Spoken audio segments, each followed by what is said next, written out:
Coming up on this week's edition of NCBA's Cattlemen to Cattlemen. We'll explain how NCBA members work to set policy priorities and why it's critical to the long-term success of the industry. Plus, you'll learn how a good grazing management plan doesn't just protect the environment, it also helps beef producers maximize profitability. And now, NCBA's Cattlemen to Cattlemen. Hello and welcome to NCBA's Cattlemen to Cattlemen. I'm Lane Nordline.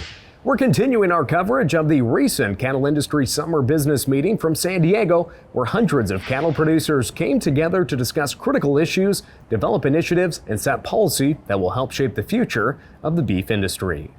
Joining me now is Colin Woodall, CEO of the National Cattlemen's Beef Association. And Colin, as we were here in San Diego, a lot of work accomplished in the committees and subcommittees. Why is that work so important to the future of the industry? Well, it's important because NCBA is truly a grassroots organization. That means that the producer members of this association are the ones that tell us as the staff what to do. And the summer business meeting really is the hub of that activity to evaluate the policies we already have, to look at policies we need to have, so that way we are armed with the will of the members to then go to Washington, D.C. and promote our activities, promote our position, and ultimately do everything we can to protect the membership of this association. Now you bring up protecting the membership and protecting the livestock themselves is key. New World screwworm, top of mind for producers right now. What is NCBA doing to protect the U.S. cattle industry from that threat?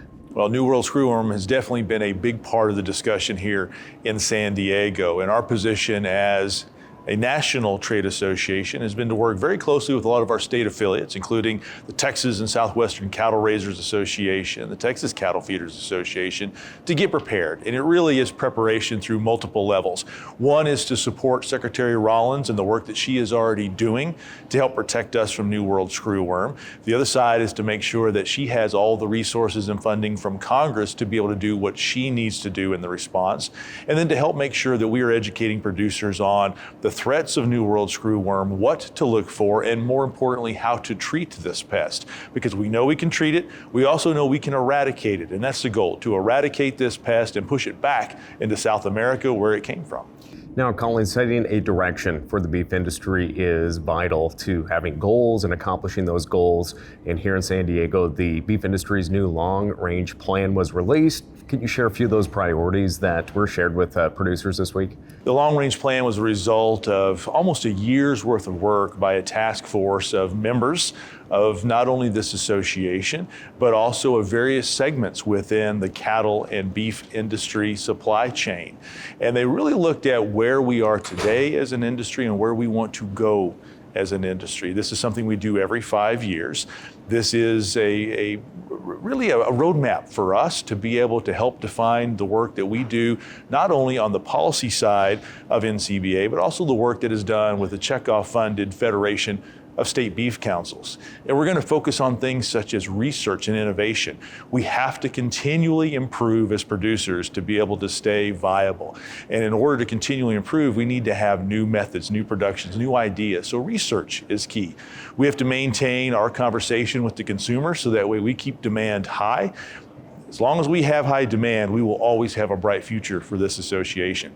We need to keep talking to the policymakers because they have a huge impact on our success. And ultimately, all of this plan is focused on viability of our industry, viability of being a cattle producer, and making sure that we can protect our producers' rights to stay on the land, to protect their resources, to protect their cattle, and more importantly, to provide a future for their families. Well, Colin, thanks for joining us here today and sharing your thoughts on all this hard work. Thank you, Lane. It is more important than ever to get involved and help support the work being done to advance the beef industry.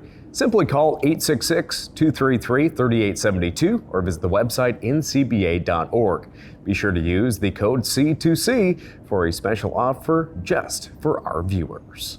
Joining us now is Kim Brackett, a cattle producer from Idaho who also serves as NCBA's vice president. And Kim, from your perspective, why is NCBA's policymaking process one of its greatest aspects of the organization? Well, I think it's because our policy development process starts and ends with our individual members. When we have proposed policy that comes forward, it originates from local, county, or state affiliates. When it's brought forward here at our summer business meeting, we discuss it at our committee level. If it's approved by the committee and our board of directors, then each of those policies are mailed to every NCBA member in the country, and they have 30 days where they can vote on each individual policy.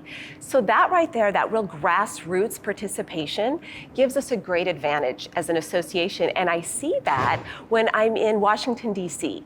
We are NCBA leadership or membership or even our staff, when we're in those agency meetings or congressional offices and sharing our policy with those individuals, they know that it comes with the full weight of NCBA's membership, and that is a powerful advantage indeed. Now, Kim, one of those issues is predator control. What's NCBA doing to help address this critical issue for producers? You know, predators are a real challenge for us.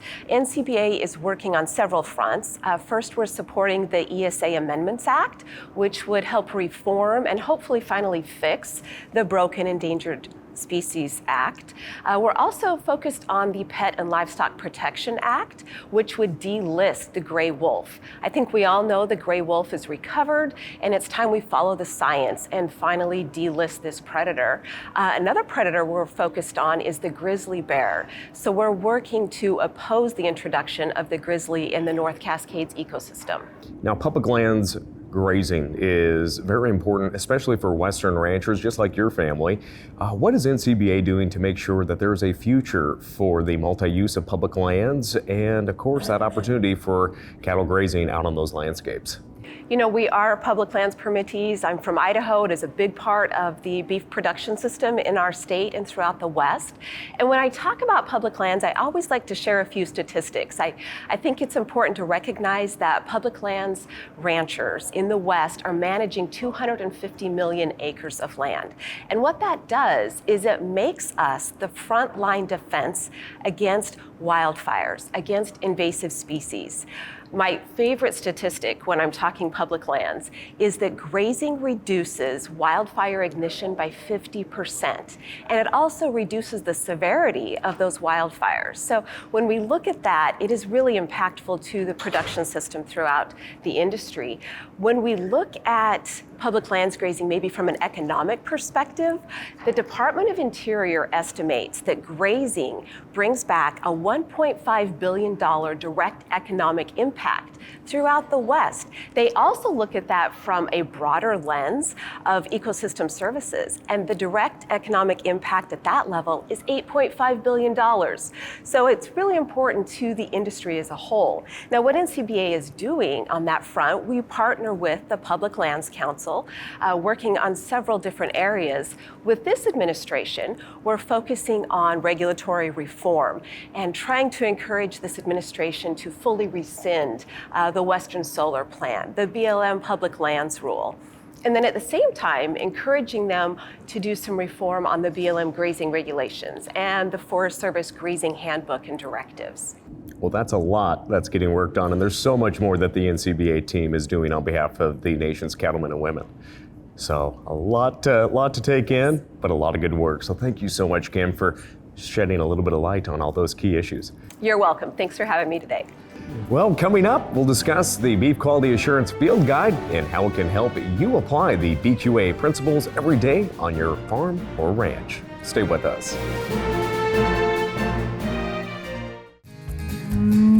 There's nothing greater than seeing your cattle grazing on lush green pasture. Oh yeah, and nothing ruins that view like weeds and brush soaking up all the moisture and nutrients. Regardless of precipitation, we have to take care of our pastures. It doesn't rain grass. The passion for cattle ranching starts early. So should the protection. Let's keep our pastures in good hands with Corteva Agriscience.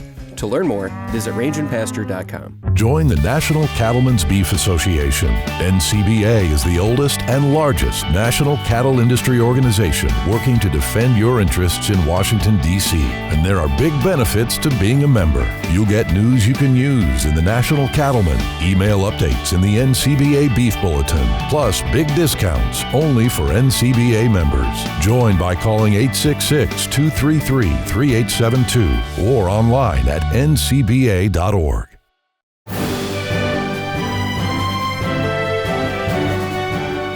The Beef Checkoff funded Beef Quality Assurance Program helps us produce a high quality and wholesome product that consumers are proud to eat. And here to talk more about BQA is Josh White. He leads NCBA's education and sustainability team. And Josh, we've talked about BQA quite a lot here on the program, but how important is BQA to the beef industry? Yeah, hopefully it's not a new topic for folks, but if it is, beef quality assurance has a rich history, right? Over 30 years of helping lead what I like to call the beef quality revolution in our industry, and really has helped lead to the kind of demand we have today. And your intro really hit on the key points. It connects what we do at the ranch every day, taking great care of cattle, to that high quality product that consumers love, and we wrap that in that cattle welfare message of, taking good care of the cattle. So it inspires a lot of confidence, but it also yields that high quality product. And having a toolbox full of tools for producers to be successful is key. And one of those tools in the box, of course, is the BQA Field Guide. How can that be integrated daily into operations? Yeah, so we have the BQA manual, which is kind of, we call it the Bible of BQA. It is quite a robust publication, but some folks can get kind of lost in that. It's a lot of content, right? It's 150 plus pages. The field guide's more like the Cliff Notes version. It's about half as long, a lot of links out on the online version, so you can get out to more content if you want it on a particular topic. But it's much easier to digest and get to the topic you're looking for, the reference you're looking for. It's also a size that you can throw on the truck dash or in the dashboard or on your desk and reference really easily. Available online at bqa.org, or you can request a copy from your state BQA coordinator or beef council. Now, when it comes to continuing education, why is it so important for producers to stay up to speed on maybe updates to the BQA system or recertifying themselves for the BQA process? Yeah, the continuing education platform we've built over the last few years, we haven't talked about it that much yet because we were trying to build enough content for it to be very robust for producers to engage. And the other wrinkle to that is you have to be in our system already to access the CE. You need to be currently certified. So for those folks that are certified, and we've got well over 100,000 folks in our database right now, you have access to 7 different modules, from herd health to stockmanship, facility design, biosecurity, transportation, lots of great content. If you haven't been certified recently, you need to either attend that in-person training or go online and do what we call our foundational modules to get recertified. And then what we're really hoping over the next years is to start messaging more about getting certified and staying certified. Let's just make this a regular part of your, annual plan for doing business. On a rainy day in the winter when it's cold, whatever, jump online, do a CE credit. It's kind of convenient because it takes 3 CE credits to recertify, and your certification's good for 3 years. So if you can just nail one of those recert credits on those topics I described each year, you'll automatically recertify when you come up to expire, and just keep certified. Well, again, Josh, thanks for shining a little more light on an important part of the cattle industry, that, of course, being BQA certified. Absolutely. Get certified and stay certified. That's the mantra. Well, again, if you want to learn more about the Beef Quality Assurance Program, including information on how to get your certification or those continuing education credits as well, just visit the website bqa.org. Now, cattle producers are always looking for ways to boost profitability. Here's a look at how good grazing management can improve the bottom line of your farm or ranch. From planning for the possibility of drought to mapping out pasture rotations and watering locations, having a sound grazing management plan can make a major difference in the health of your land and your herd. What is sometimes overlooked is how a grazing management plan can impact profitability.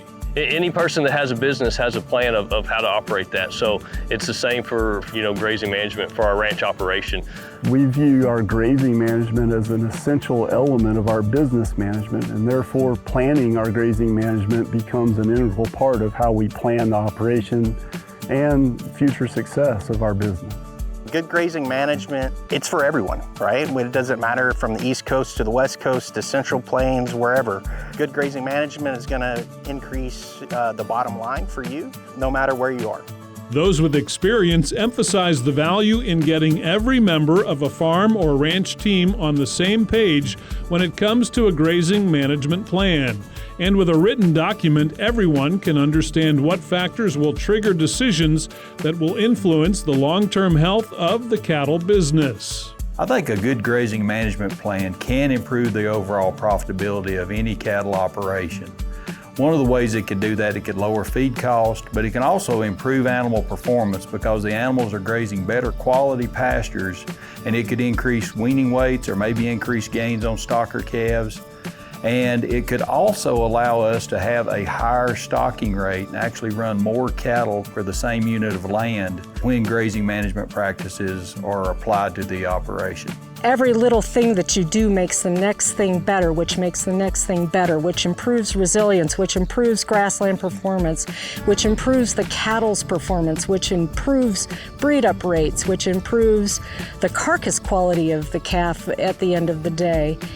It's a snowball working in our favor. We're always struggling, how do we stay in business? And this is a great way to have that plan to help us, guide us, for us as well as our workers and the next generation, to make those decisions and be able to look back and be able to re-guide and hit the North Star.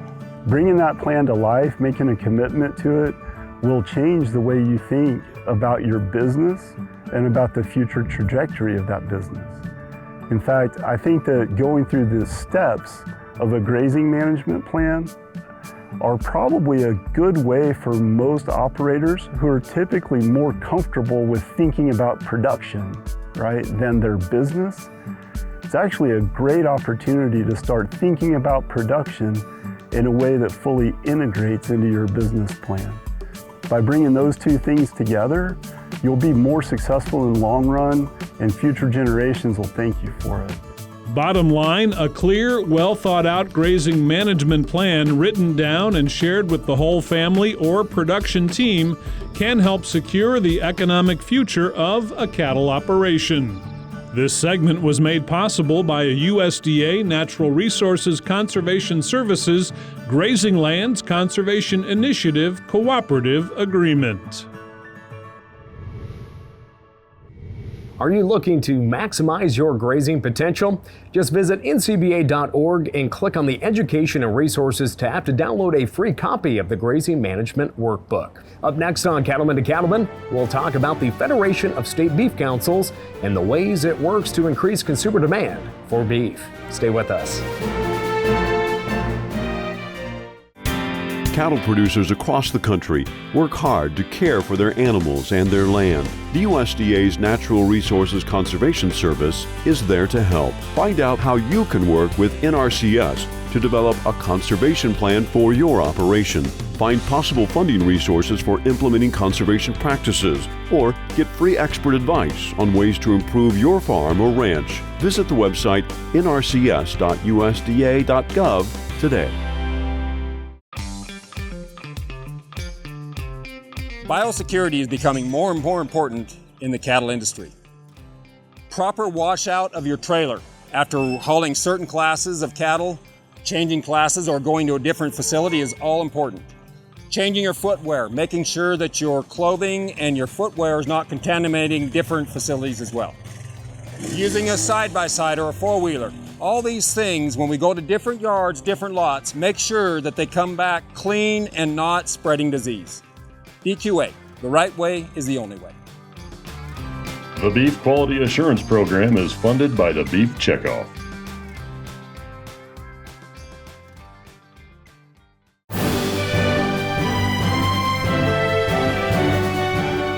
The Federation of State Beef Councils has a long history of building beef demand through an effective state and national checkoff partnership. And we're pleased to have with us Nancy Jackson, a Mississippi producer who serves as chair of the Federation for NCBA. And Nancy, thanks for joining us here today. Could you just give us a quick refresh on what the Federation is? The Federation of State Beef Councils was founded in 1963 as a need for a unified voice, just as you said earlier. And it's where voluntarily states come together and they contribute to improve that beef demand. By unifying one voice, together we accomplish more. And it's governed by a board of directors.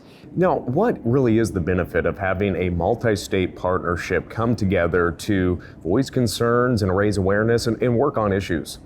By coming together, then, as I said, every one of us can accomplish more. Through the checkoff, where each state has their 50 cents that are able to stay their state, and they voluntarily invest in the Federation, wow, we can leverage so much more. Through that Federation, we can accomplish what our contractor has started in doing money for research, promotion, nutrition research, sustainability research, and that voice is unified through that Federation. Now, these are volunteer leaders. And how do they provide oversight and guidance to the Federation? The volunteer leaders are absolutely critical because they represent so much of the breadth of the industry from farm to fork. Boy, when you think about cattle producers, importers, processors, feedlot, grain companies, so many other banks, they all come together because they represent so much of the breadth of the industry to evaluate contractors, to guide that voice of where our checkoff dollars are used, which is aligned to our long-range plan, which is also a grassroots-driven program to keep moving our industry forward, to unifying that demand for beef for our consumer. Well, Nancy, thanks for joining us here today and sharing more on all the work that the Federation does. I'm glad to be here. Thank you. Still ahead, we'll introduce you to another cattle producer who is helping to direct the work of the Federation of State Beef Councils. Stay with us.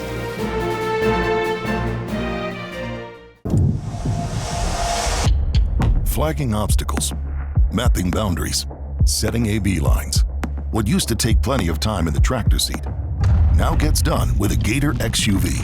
Precision ag technology goes nimble in our redesigned utility vehicle. It's tech that's efficient, effective, and easy to implement into your operations. Get more from your Gator XUV with Bluetooth connectivity, AutoTrack ready compatibility, and Green Star ready operation. Upgrade the way you work today. CattleCon 2026 heads to the heart of Nashville, February 3rd to the 5th. It's the largest cattle industry event of the year. Plus, you can check out the huge NCBA trade show. Don't miss CattleCon 2026, February 3rd to the 5th.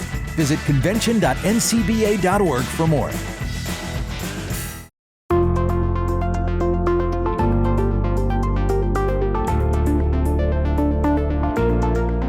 My name is Russ Hustleton, and I am the Federation of State Beef Councils. I'm actually kind of a unicorn in the business. I started from scratch with nothing. In about 2003 or 4, I bought my first little set of heifers, and over time slowly grew that into a business. I actually am a full-time producer now and have been since 2008. My current role with the Federation of State Beef Councils, I am the Region 2 Vice President for the Federation of State Beef Councils. I serve on the NCBA Executive Committee.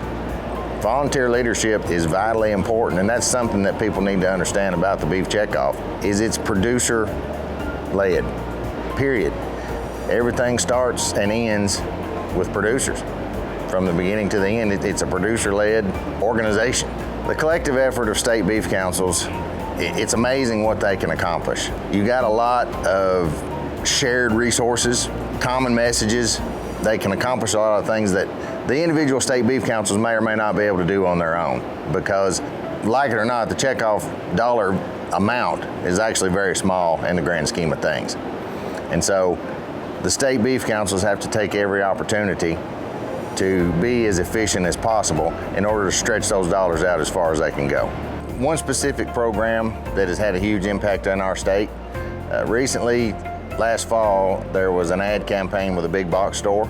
It's a shared resource campaign. It was all over the country, something that our state couldn't have done on their own. So they went in with the other states and the Federation.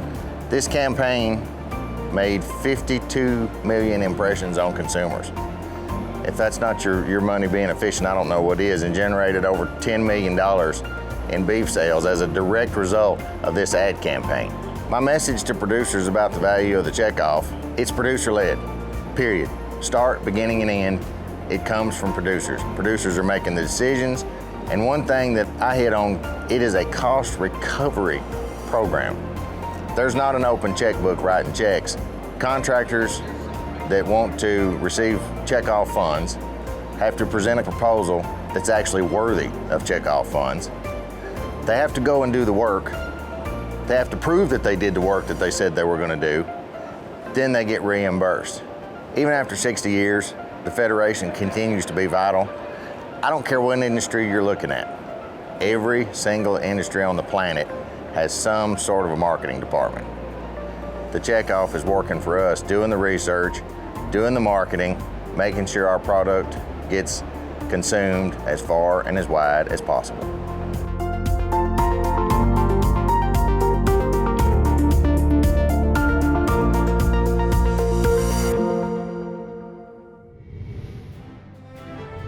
That wraps up this edition of NCBA's Cattlemen to Cattlemen. Thank you so much for spending some time with us, and we'll see you again right here next week on RFD TV.